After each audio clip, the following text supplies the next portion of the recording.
अच्छा, शुरुआत सर उस बड़ी इवेंट से करना चाहते हैं जो कल देर शाम हुई है कि इस साल का सबसे बड़ा दिन का फॉल, सबसे बड़ी तेज़ गिरावट एक दिन की कच्चे तेल में आई है।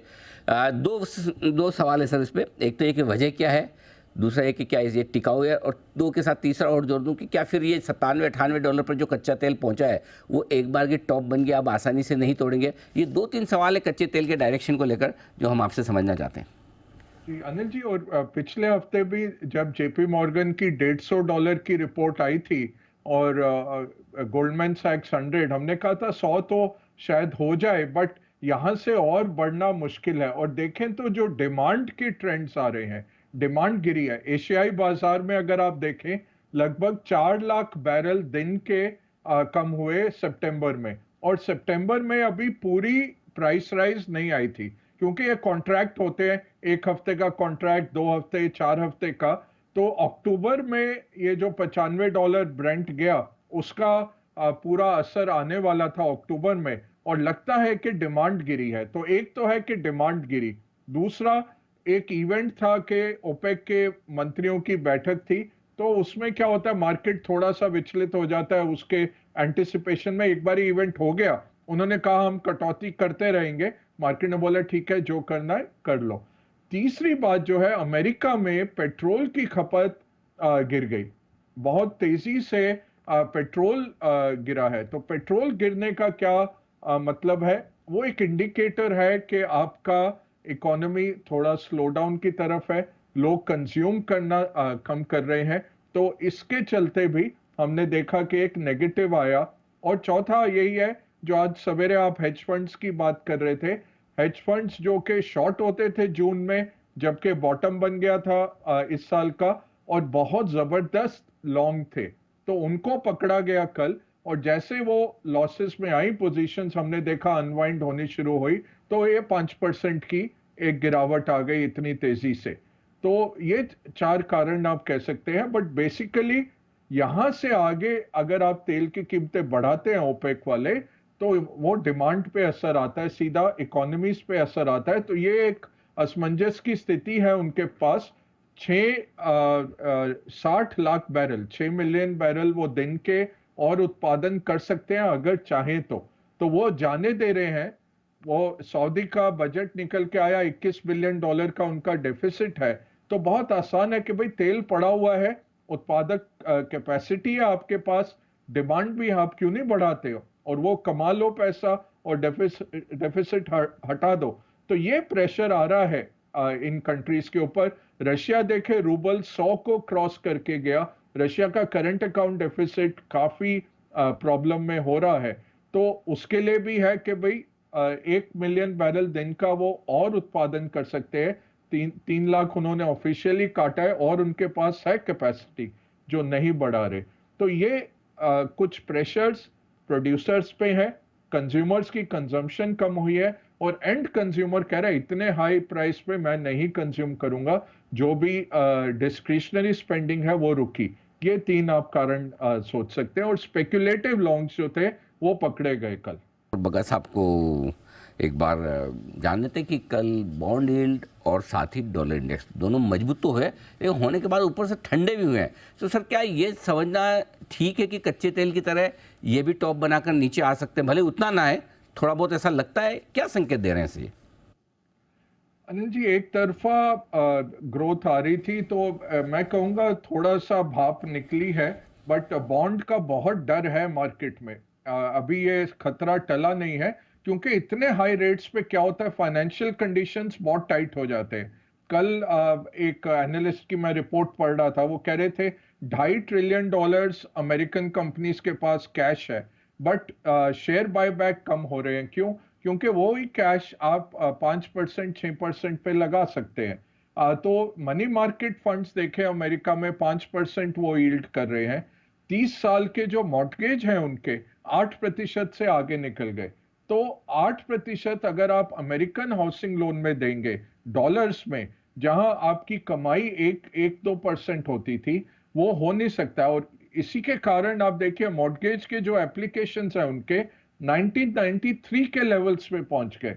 तो लगभग 30 साल पीछे चले गए जो डिमांड है नए मॉर्टगेजेस की। ये सब आपको दिखा रहा है कि फाइनेंशियल कंडीशंस टाइट होंगी, बट ये दो तरफा है, क्योंकि दूसरी तरफ Q3 का जीडीपी जो है वो 4.9% पे चल रहा है। तो ब्लेजिंग हॉट इकोनॉमी चल रही है, बट फाइनेंशियल कंडीशंस टाइटन हो रहे हैं। बॉन्ड मार्केट आपको दिखा रहा है भाई खतरा है। जो कंडीशंस, एक दो चीजें हम देखते हैं अनिल जी, जैसे ये जंक कंपनीज होते हैं, उनका क्रेडिट डिफॉल्ट स्वैप किस लेवल पे चल रहा है, क्योंकि वो पहला शू है जो ड्रॉप होगा। Junk rated companies, high yield जिनको आप कह सकते हैं, वहां पे जो उनका सीडीएस है वो मार्च के लेवल्स पे आ गया, 5% पे पहुंच गया। मार्च में आपका रीजनल बैंक का इशू था यूएस में। तो ये बॉन्ड का खतरा इतनी जल्दी टला नहीं है। इंटरवेंशन जरूर आ रही है कि भाई किसी तरह से इसको सॉफ्ट किया जाए, बट ये एक लीडिंग इंडिकेटर हो सकता है। इनफैक्ट बार्कलेस ने एक रिपोर्ट भी निकाली, उन्होंने कहा कि जब तक स्टॉक मार्केट क्रैश नहीं करेगा ये बॉन्ड के लेवल्स नीचे नहीं आएंगे। तो और ये क्लासिक इकोनॉमिक थ्योरी है, इकोनॉमी 101 है कि आप रेट कट्स कब करते हैं। रेट कट्स आप तब करते हैं जब मंदी का दौर आता है इकोनॉमी में, तो इकोनॉमी को प्रोत्साहित करने के लिए आप रेट कट्स करते हैं। रेट कट आने की आशंका होगी तो बॉन्ड यील्ड गिरेंगे। तो इसको मिला के वो कह रहे हैं कि इकोनॉमी स्लो डाउन होगी। इकोनॉमी स्लो डाउन से पहले स्टॉक्स को पता लग जाएगा भाई अर्निंग्स ग्रोथ अब विचलित हो रहा, अब कम हो रही है, सावधान हो जाओ। तो ये एक उन्होंने रिपोर्ट कल निकाली।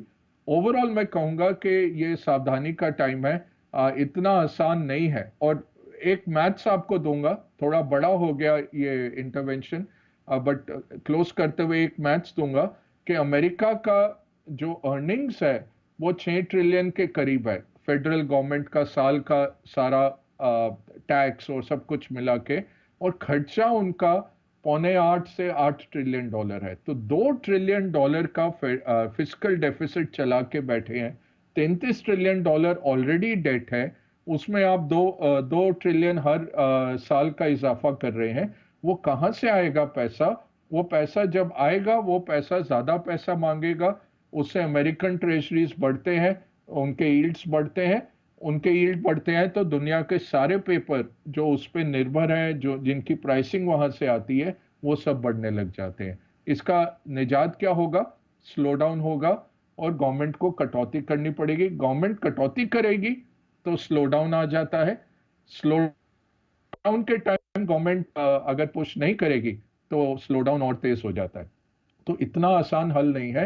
ये बॉन्ड मार्केट से अभी डर के रहना है, मैं यही कहूंगा। मगर साहब, सब तो आपने बता ही दिया, ग्लोबल मार्केट्स के बारे में, कच्चे तेल के बारे में, बॉन्ड यील्ड, डॉलर इंडेक्स वगैरह सब। सर अब क्या बाकी रहा जो बताना आप, अगर आपको आइडिया तो ठीक, नहीं तो मैं बताऊं आपको क्या बाकी रहा है।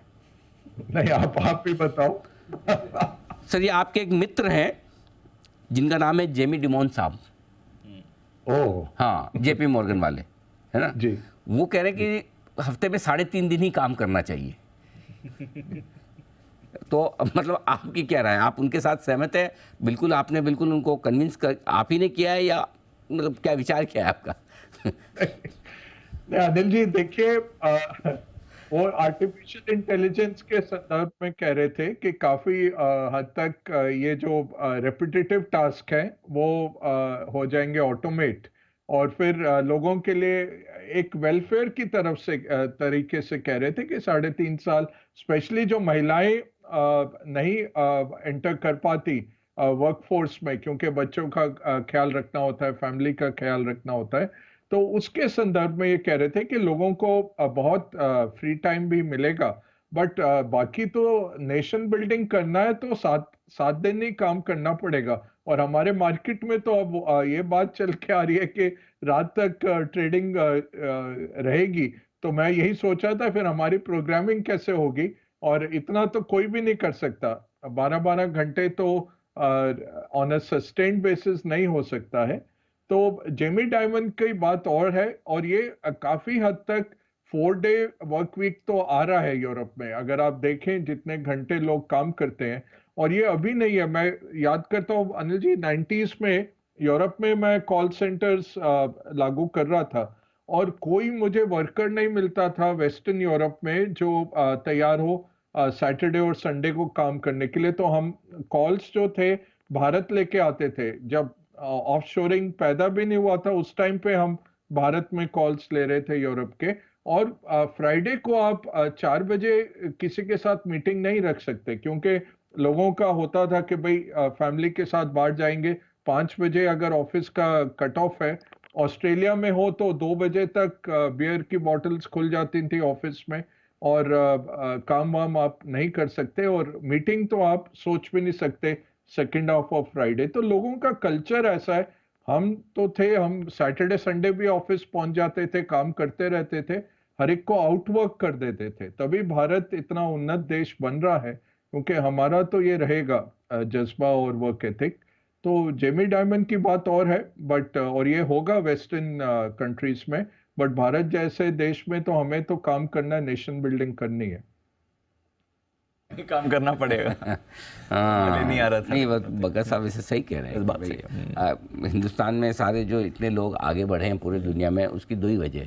एक तो दिमाग तो पहली वजह होना ही चाहिए, और दूसरा हार्ड वर्किंग। दोनों का जो कॉम्बिनेशन है ना, इसी चक्कर में फॉर्च्यून 500 की जो पूरी कंपनियां, उनके टॉप पोस्ट पे सीईओ ये वगैरह आपको एमडी जो नजर आते हैं, उसकी बड़ी वजह यही है। जी सर, जी बग्गा साहब। और ये जेमी की अगर आप देखें history, Anil ji city bank में थे, ये अच्छा। ट्रैवलर्स में थे सैंडी वाइल के साथ, हाँ। और उनके ताजपोशी हो चुकी थी कि सक्सेसर ये होंगे। इनकी फिर लड़ाई हो गई सैंडी की लड़की के साथ, और एक पार्टी में टिफ हुआ, तो जेमी निकल के गए।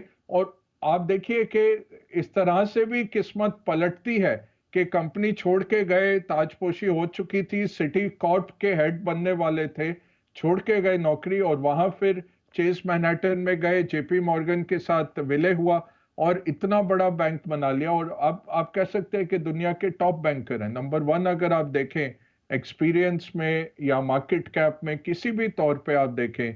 कल को ये अमेरिकन प्रेसिडेंट के लिए खड़े होंगे तो जीत जाएंगे। तो हाँ? कैंसर के भी सर्वाइवर हैं, और बहुत दिलचस्प इनकी बायोग्राफी है। ओह। मैं देखा था इनको सिटी बैंक में, इनके साथ ये थे तो ट्रैवलर्स के, तो डायरेक्टली तो नहीं हुआ था इंटरेक्शन, बट एक दो बार प्रेजेंट करने का मौका मिला था।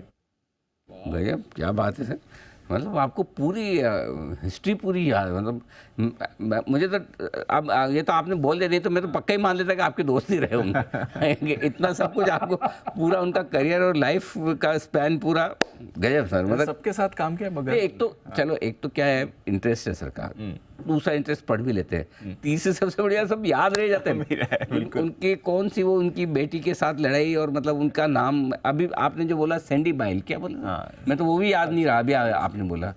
जो मतलब याद रखना भी तो बड़ा भारी काम है। और ये तो ऐसा नहीं कि मैंने नोटिस दे के बग्गा साहब को बोला कि मैं इस पर सवाल पूछूंगा, ऑन द स्पॉट था, सवाल खत्म हो गया इसलिए पूछा। बिल्कुल।